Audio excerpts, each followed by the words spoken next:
A World Heritage Site is a landmark or area with legal protection by an international convention administered by the United Nations Educational, Scientific and Cultural Organization or UNESCO. World Heritage Sites are designated by UNESCO for having cultural, historical, scientific or other form of significance. The sites are charged to contain cultural and natural heritage around the world considered to be of outstanding value to humanity. From spectacular temples to awe-inspiring natural wonders, the world's largest continent is home to UNESCO sites aplenty. Its sheer size makes it exceptionally diverse culturally, ethnically, and in terms of its natural environment. Asia is home to unique geographical features, while over millennia thousands of civilizations have left their mark on the peoples and cultures of the continent. Here are some of Asia's most impressive UNESCO sites, both natural and man-made. So first is Golden Temple of Dambolia in Sri Lanka. The largest and best maintained cave monastery on the island is found in the center of Sri Lanka.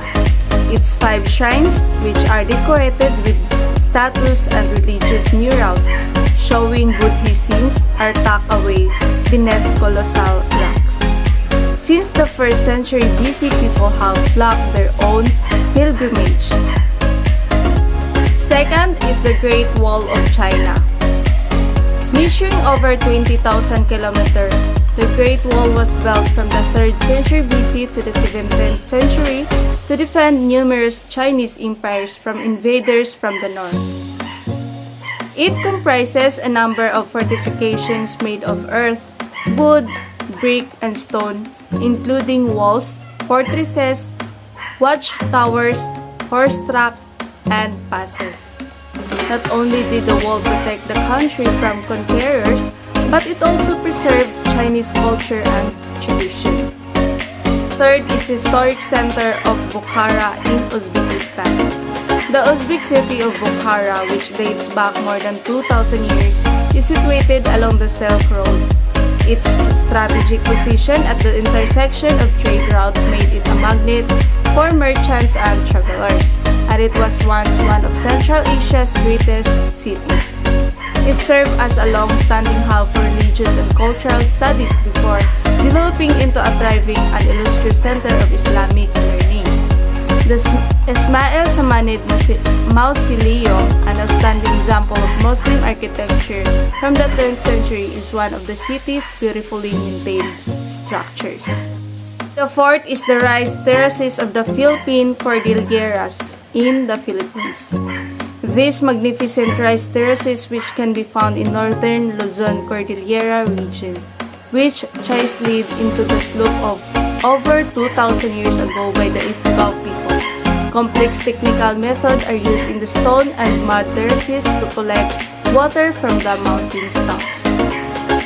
Since generations have been passed down knowledge of the rice terraces, rice goddesses continue to be positioned in the fields to ward off evil spirits.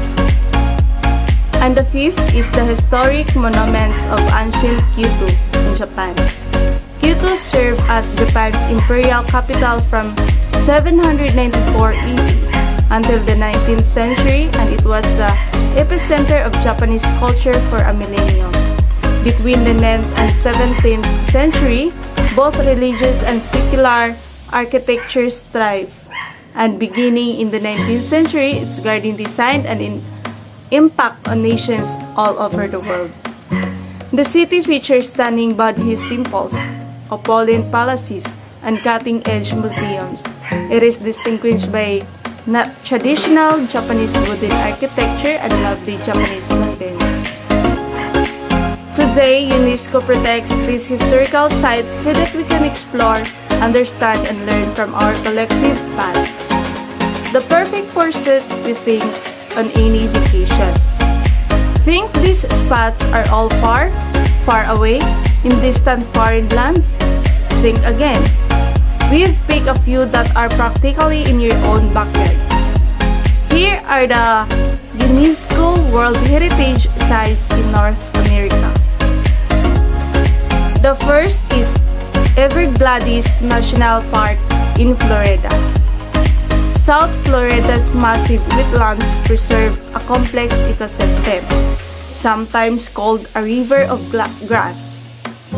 It also has the largest mangrove forest in the Western Hemisphere. It's a sanctuary for very rare and threatened species, a subtropical wilderness reserve on the North America continent. The second is the Redwood National and State Parks in California. These parks are devoted to the tallest living things on Earth and what Rosler calls the most impressive trees in the world. It was quite amazing when I first saw the redwoods. I could never imagine them so big, she says. They are a remnant of a huge forest which existed for 160 million years. This is the last bit, so it's really important we preserve it. Taos Pueblo, New Mexico. Pueblo Indians have lived in this northern New Mexico village for nearly 1,000 years, making it one of the oldest continually inhabited communities on the continent. Rosler was visiting when the Pueblo won World Heritage status, and we were all dancing together. The Statue of Liberty in New York. Rosler says this towering figure welcoming immigrants to the New York harbor is one of her favorites. For us in Europe and for many people around the world, it's a symbol of the United States, she says. The statue, a gift from France for the New Year. Centennial was built in the then popular Art Nouveau style and placed on a frame designed by Gustave Eiffel, who would soon build his famed tower in Paris. So the fifth is the Mammoth Cave National Park in Kentucky. The world's largest cave system is a natural for the World Heritage list, says Rosler. No cave has more types of formations, she says. It's quite exceptional. It shows the stages of the Earth's evolutionary history and the ongoing process. Many travelers collect UNESCO sites as proud travelers badges and are delighted to find so many sites in South America. Here are a handful of the best UNESCO sites in South America. So first is Iguaco National Park in Brazil.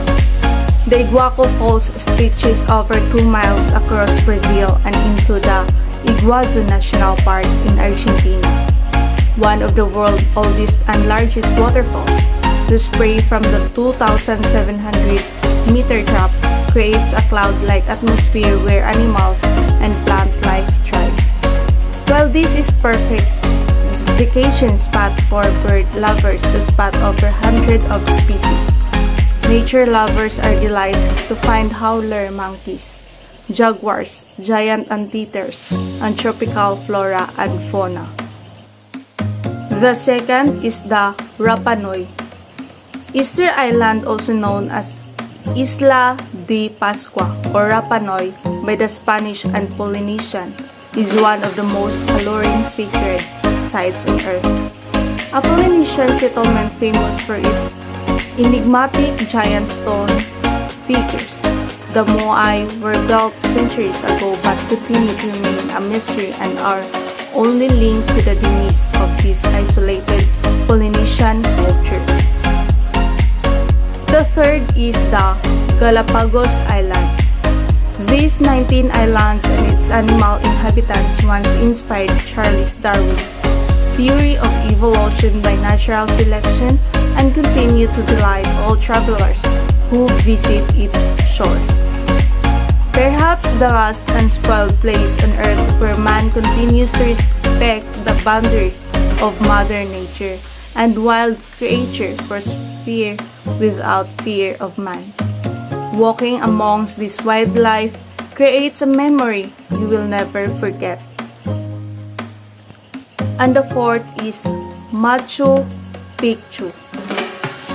Hidden within the lush Peruvian mountains, this Incan kingdom remained a secret for ages and now is the continent's best known archaeological site.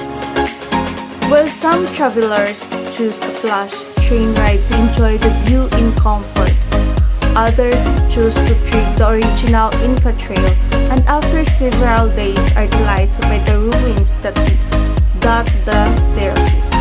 But for all, a tremendous sense of wonder for ancient society can be felt. And the fifth is Ischigualasto or Talampaya Natural Parks in Argentina. Two adjoining parks that belong to the same geological formation, this region contains some of the world's oldest known dinosaur remains. Located in the central desert region of Argentina, the parks delight visitor hiking through the 6 geological formations that water and wind have curved over millions of years. Paleontology enthusiasts marvel over the condensed land from the Triassic period that feature fossils of plants, mammals, and from over 200 million years ago.